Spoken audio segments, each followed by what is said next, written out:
안녕하세요. 사랑하는 성도님, 구원의 주님이 우리와 함께 하십니다. 우리와 함께 하시는 주님을 찬양합니다. 기도합시다. 주님 감사합니다. 오늘도 주님의 선하신 인도하심을 의지하며 또 주님의 음성에 귀를 기울입니다. 언제나 저희들의 삶이 말씀 위에 세워지는 삶, 또 말씀을 따르는 삶, 말씀으로 거룩하게 믿음의 길 승리하며 나아가는 복된 삶이 되게 하여 주시옵소서. 오늘도 말씀으로 저희들을 새롭게 해 주시고 주시는 말씀이 오늘 하루를 넉넉히 승리하며 나아갈 힘과 지혜와 능력이 되게 하여 주시옵소서. 예수님 이름으로 기도합니다. 아멘. 오늘 말씀은 민수기 10장입니다. 민수기 10장 1절에서 10절까지입니다. 민수기 10장 1절에서 10절입니다. 여호와께서 모세에게 말씀하여 이르시되 은나팔 둘을 만들되 두들겨 만들어서 그것으로 회중을 소집하며 진영을 출발하게 할 것이라. 나팔 2개를 불 때에는 온 회중이 회막 문 앞에 모여서 4개로 나올 것이요. 하나만 불 때에는 이스라엘의 천부장된 지휘관들이 모여서 4개로 나올 것이며 너희가 그것을 불 때에는 동쪽 진영들이 행진할 것이며 두 번째로 크게 불 때에는 남쪽 진영들이 행진할 것이라. 떠나려 할 때에는 나팔 소리를 크게 불 것이며 또 회중을 모을 때에도 나팔을 불 것이나 소리를 크게 내지 말며 그 나팔은 아론의 자손인 제사장들이 불지니 이는 너희 대대의 영원한 율례니라. 또 너희 땅에서 너희가 자기를 압박하는 대적을 치러 나갈 때에는 나팔을 크게 불지니 그리하면 너희 하나님 여호와가 너희를 기억하고 너희를 너희의 대적에게서 구원하시리라. 또 너희의 희락의 날과 너희가 정한 절기와 초하루에는 번제물을 드리고 화목제물을 드리며 나팔을 불라. 그로 말미암아 너희의 하나님이 너희를 기억하시리라. 나는 너희의 하나님 여호와니라. 아멘.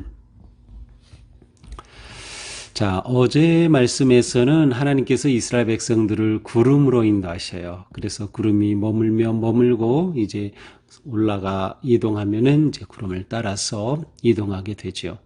근데 이제 오늘 말씀에서는 이제 이스라엘 백성들이 이렇게 이동할 때에 분명하게 정확하게 따라야 할 그러한 소통의 방식을 가르쳐 주십니다. 그냥 구름이 올라갔다 하면은 어디서부터 어느 진영이 먼저 출발해야 될지 어떻게 해야 될지 모르는 것이죠. 또 이스라엘이 이 광야 행진을 하는 동안에 무슨 일을 만날지 모르는 거예요. 급한 일을 만나면 그것을 알려야 하고 전쟁이 일어나면 그것을 알려야 하는데 그러한 모든 신호 체계에 관해서 이제 오늘은 나팔을 이용한 신호의 체계에 관해서 말씀해주고 계십니다. 이스라엘 백성들이 하나님의 인도하심을 따라 일사불란하게 또 정확하게 이동하기 위해서는 분명한 신호가 필요했습니다. 그들이 구체적으로 행동하기 위해서는 꼭 필요했던 거죠. 자, 이들은 대군입니다. 우리가 일반적으로 생각하는 소그룹이 움직이는 것이 아니에요. 100명, 200명도 아니에요. 이 엄청난 대군이 이동하는데 이 신호체계가 없으면 얼마나 혼란스러울까요? 그리고 이동 자체가 정말 쉽지 않을 것입니다. 그래서 하나님께서는 이처럼 나팔을 통해서 이동하게 하시는데 우리는 이미 앞에서 본 적이 있어요. 깃발이죠. 깃발. 각 진영별로 깃발을 세워서 그것을 보게 하고 그것을 따라 움직이게 했어요. 그래서 전체적으로 보면 하나님께서는 구름을 통해서 그들이 머물 것과 이동할 것을 보여주시면 나팔을 통하여 그 신호를 보내고 깃발을 통하여 그것을 따라가도록 하나님께서는 이 체계를 만들어 주심을 알 수 있습니다. 그래서 이것을 따라서 대우를 어떻게 할지, 어떤 방향으로 갈지, 그러한 모든 비상 상황 등을 알려주게 되는 것이죠. 자, 2절입니다. 은나팔 둘을 만들되 두들겨 만들어라. 자, 나팔을 만들되 이것은 은으로 만든 나팔입니다. 하초츠라라는 그런 단어인데, 보통 이제 나팔하면 이스라엘에서 가장 흔한 거는 양각 나팔이죠. 그래서 이 염소의 뿔을 잘라서 그 안으로 이렇게 파가지고 부는 그러한 이제 양각 나팔, 보통 요벨이라고도 하고 쇼페르라고도 하는데, 우리가 이제 작년 그 50주년을 기념할 때 주빌리라고 했죠. 근데 이 요벨이라는 단어에서 왔어요. 나팔. 왜냐하면 이제 오늘 본문에서 맨 마지막에 이제 특별한 절기에 나팔을 불게 하는데, 나팔을 딱 부는 것 자체가 어떤 그 기쁨과 정말 그 희망의 어떤 제사와 절기의 시작을 알려주기 때문이기도 합니다. 자, 이렇게 은으로 나팔 둘을 만들어라. 보통 이것을 이제 둘이라고 하는 것으로 인해서 쌍나팔이라고도 하는데 실제 모양은 모르겠어요. 보통 이제 여기서 말하는 이 하투츠라는 이제 은으로 만들어서 보통 50cm 이상 되는 그렇게 쭉 나가고, 그 끝부분은 보통 우리 나팔처럼 이렇게 나팔꽃 모양으로 쫙 이렇게 펴져 있는 그런 형태죠. 그래서 그 나팔을 부는데 둘을 만드니까 이제 쌍나팔이라 보통 이렇게 부르기도 합니다. 자, 나팔 둘을 만들어서 어떻게 합니까? 그것으로 회중을 소집하고 진영을 출발하게 하라. 회중을 소집해서 모으거나 진영이 출발하게 할 때 이 나팔을 이용해서 신호를 보내라. 3절, 나팔 두 개를 불 때에는 온 회중이 회막문 앞에 모여 내기로 날 것이요. 자, 나팔 두 개를 뚜뚜뚜 하고 불면은 회중이 회막으로 모여라. 소집을 위한 신호죠. 자, 여기서 나팔 두 개를 그냥 불 때 이것과 관계된 것이 7절에 또 나오는데요. 7절에 또 회중을 모을 때에 나팔을 불 것이나 소리를 크게 내지 말며, 자, 회중을 모을 때 나팔 두 개, 쌍나팔을 부는데 그때는 크게 불지 말라. 이것은 음의 양 크게 뭐 작게 그것보다는 어떤 부는 방식을 말해주는 것 같아요. 정확하진 않아요. 하지만 이제 여기서 크게 불지 말라는 것은 그냥 평이하게 뚜 하고 이 나팔 두 개를 동시에 뚜 하고 이렇게 평이하게 불면 그것은 이제 뭐랄까요? 이 나팔 소리 자체가 이제 안정되죠.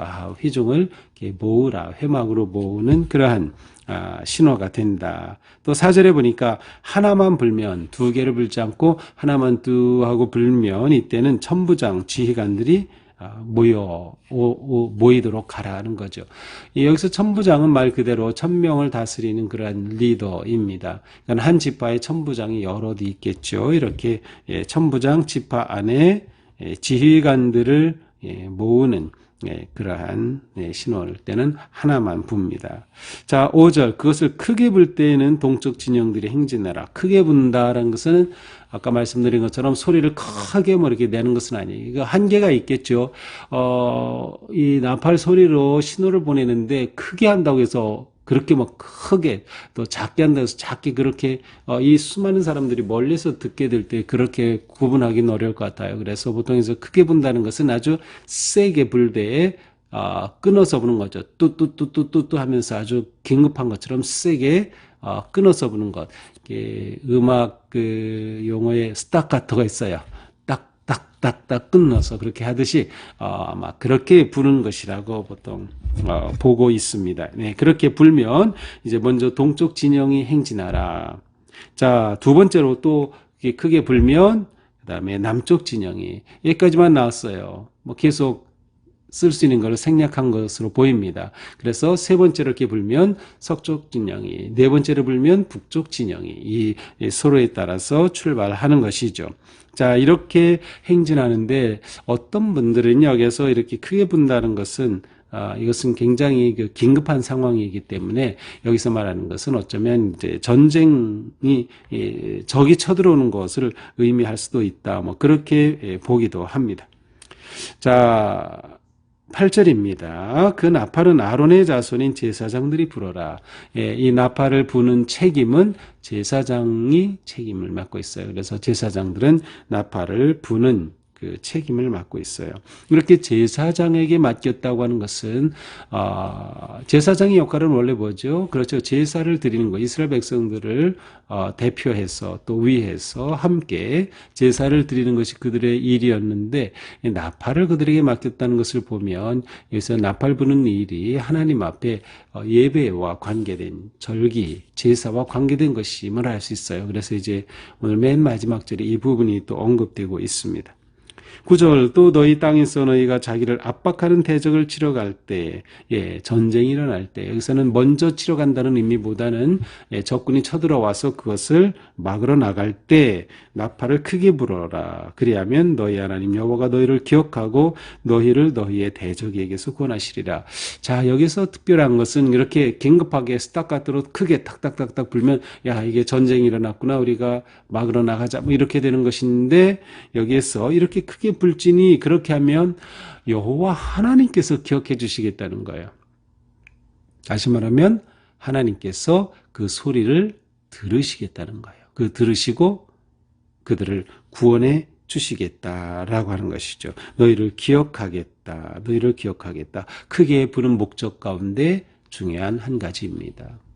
그건 이스라엘 백성들에게 신호를 보낼 뿐만 아니라 하나님에게 구원의 요청을 보내는 그러한 기도와도 같은 역할을 하는 것이 바로 이렇게 크게 부는 방식이기도 하였습니다.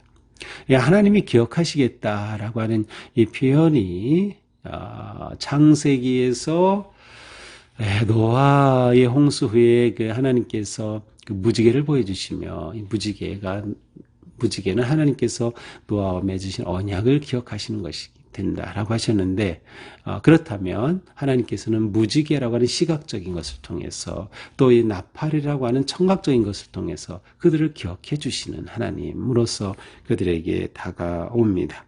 자, 마지막 10절입니다. 또 너희의 희락의 날과 너희가 정한 절기 초하루에는 번제물을 드리고 화목제물을 드리며 나팔을 불라 그로 말미암아 너희 하나님이 너희를 기억하시리라. 나는 너희 하나님 여호와니라. 자, 나팔을 부르는 때가 또 언제요? 절기 때입니다. 희락의 날, 아주 기쁨의 날 절기에 또 초하루에 이 나팔을 불어라. 자, 여기서 부는 이 나팔은 이제 은나팔이겠죠. 은나팔을 부는 것입니다. 신년에도 나팔을 불어요. 또 나팔절이 있죠. 이렇게 나팔을 불어서 새로운 해를 시작하는 것이죠. 바로 이러한 것들이 이스라엘 백성들이 하나님과 또 교감하고 또 그들이 서로 소통하는 아주 중요한 의미였어요. 근데 여기에서도 하나님께서 너희를 기억하실 것이다. 그러니까 절기에 나팔을 부는 것 또한 하나님이 그들을 기억해 주시는 것이다 라는 거죠. 자, 이렇게 해서 이제 이스라엘 백성들이 행진할 준비를 다 마치게 돼요. 그래서 내일 본문은 드디어 이스라엘이 행진을 시작하게 되는 그러한 모습입니다. 자, 오늘 말씀을 보면서 하나님께서 이스라엘 백성들에게 이렇게 나팔의 신호를 통해서 그들이 신속하게 질서 있게 또 하나님의 뜻을 따라 이동하고 또 행동할 지침을 보여주심을 알 수 있습니다. 자, 전체 그림으로 본다면 어제 보면은 구름을 통해서 가장 중요한 것은 하나님과 이스라엘 백성 인간 사이에 하나님께서 보여주시는 신호입니다. 이스라엘 전체에게. 자, 그런데 나팔은 하나님이 부는 게 아니죠. 사람이 불어요. 그래서 사람이 불어서 사람과 소통하기 위한 아주 중요한 수단인 것을 알 수 있어요. 이렇게 하여서 하나님과 이스라엘 백성들이 또 지도자와 백성들 사이에 이와 같은 온전한 소통과 교류를 통해서 그들이 이제 광야를 이동하게 되는 그러한 모습을 보게 됩니다. 자, 오늘 말씀을 보면서 이스라엘 백성들이 광야를 걸을 때에 있어서 자, 오늘 말씀이 중요한 건 뭘까요? 그렇습니다. 나팔 소리에 민감해야 하는 거예요. 나팔 소리를 잘 들어야 하는 것이죠. 나팔 소리에 민감한 것이 너무나도 중요합니다. 나팔 소리를 제대로 들어야 그들이 반응할 수 있고 지시를 따를 수 있는 겁니다. 나팔 소리에 민감해야 한다. 지금 우리에게는 무엇이 나팔 소리일까요? 그렇죠. 하나님의 말씀이죠. 하나님의 말씀이 우리에게는 나팔 소리와 같아요. 하나님의 음성을 우리가 분별하고 그 음성의 귀를 늘 기울이는 게 너무도 중요한 거예요. 그래서 우리가 매일 이렇게 말씀 묵상을 통해서 하나님의 음성을 듣는다. 이것은 우리가 나팔 소리를 듣는 것처럼 우리가 매일매일 하나님의 뜻을 따르기 위해 아주 중요한 우리의 삶의 방식이다. 그래서 말씀을 묵상하는 것, 읽는 것, 또 암송하는 것, 이 모든 것들이 우리에게 너무도 중요합니다. 물론 예배 시간과 또 설교 시간도 중요하죠. 우리는 하나님의 음성을 잘 들을 수 있도록 그렇게 듣는 귀를 가져야 한다라고 하는 것이죠. 자, 다음으로 우리는 들으면 어떻게 해야 될까요? 예, 순종해야죠. 들으면 순종해야 합니다. 물론 듣고 깨달음이 중요하죠. 듣고 깨달음이 중요하죠. 그래서 이렇게 우리가 말씀 묵상을 나누는 것은 서로가 말씀을 깨닫기 위해서예요. 또 서로가 말씀을 통해 은혜를 받기 위해서죠. 이렇게 될 때 그 다음에 우리는 들은 것을 순종하게 돼요. 깨닫지 못하면 순종을 못하겠지만 우리는 이렇게 말씀을 통해 깨닫고 또 순종하는 것이다. 들으면 순종하라. 들으면 순종하라 라고 하는 것이죠. 자, 또한 이 나팔 소리는 사람과 사람 사이의 교류 방식이었어요. 그러니까 하나님의 뜻을 교통하는 방식이었어요. 그리고 이것은 제사장이 불었죠. 따라서 이것은 우리가 신앙생활 하면서도 이 나팔 소리를 분명하게 소리를 내는 것이 굉장히 중요합니다. 나팔 소리를 분명히 내는 것. 특별히, 교회 지도자들은 이 나팔 소리를 분명히 내야 합니다. 성도들에게 또 속도들에게, 내가 일하고 있는 팀원들에게, 사역의 팀원들에게, 또 선교 회원들에게 내가 임원으로서, 리더로서, 지도자로서, 목사로서, 장로로서, 분명한 나팔 소리를 내줘야 돼요. 그렇지 않으면 혼란하게 돼요. 하나님의 뜻이 무엇인지, 우리 교회는 무엇이 우리 교회의 초점인지, 하나님을 기쁘시게 사람을 복되게 세상을 평화롭게 하는 것이 우리의 목적이다, 초점이다. 또 말씀을 통해서 분명한 소리를 낼 수 있어야 합니다. 이 소리가 분명하지 않으면 성도들이 들을 수가 없기 때문이죠. 이것은 우리가 하나님의 뜻을 소통하는 매우 중요한 방식이다라는 것을 알 수 있어요. 또한 우리는 하나님의 그 자비와 은혜로우심을 의지할 수 있어요. 왜? 우리가 나팔 소리는 하나님께서 기억하시기 위한 거라고 했잖아요. 그렇습니다. 우리가 하나님의 말씀에 민감하게 또 하나님 앞에 나아갈 때 우리는 또한 하나님이 우리에게 귀를 기울이신다는 것을 신뢰할 수 있어요. 자, 여기서 그렇다면 하나님께서 나팔 소리를 듣고 기억하시겠다. 무엇일까요? 하나님 앞에 여기서 나팔 소리는 아마도 하나님을 예배하는, 찬양하는, 기도하는 이러한 우리의 삶이 하나님께서 들으시는 나팔 소리가 아닐까 하는 생각을 해봅니다. 오늘 우리의 삶이 하나님의 선하신 인도하심 가운데서 이처럼 하나님의 음성을 분별하고 또 선명하게 듣고 그 말씀에 기쁨으로 순종하는 복된 하루가 되기를 주님의 이름으로 축복합니다. 기도합시다.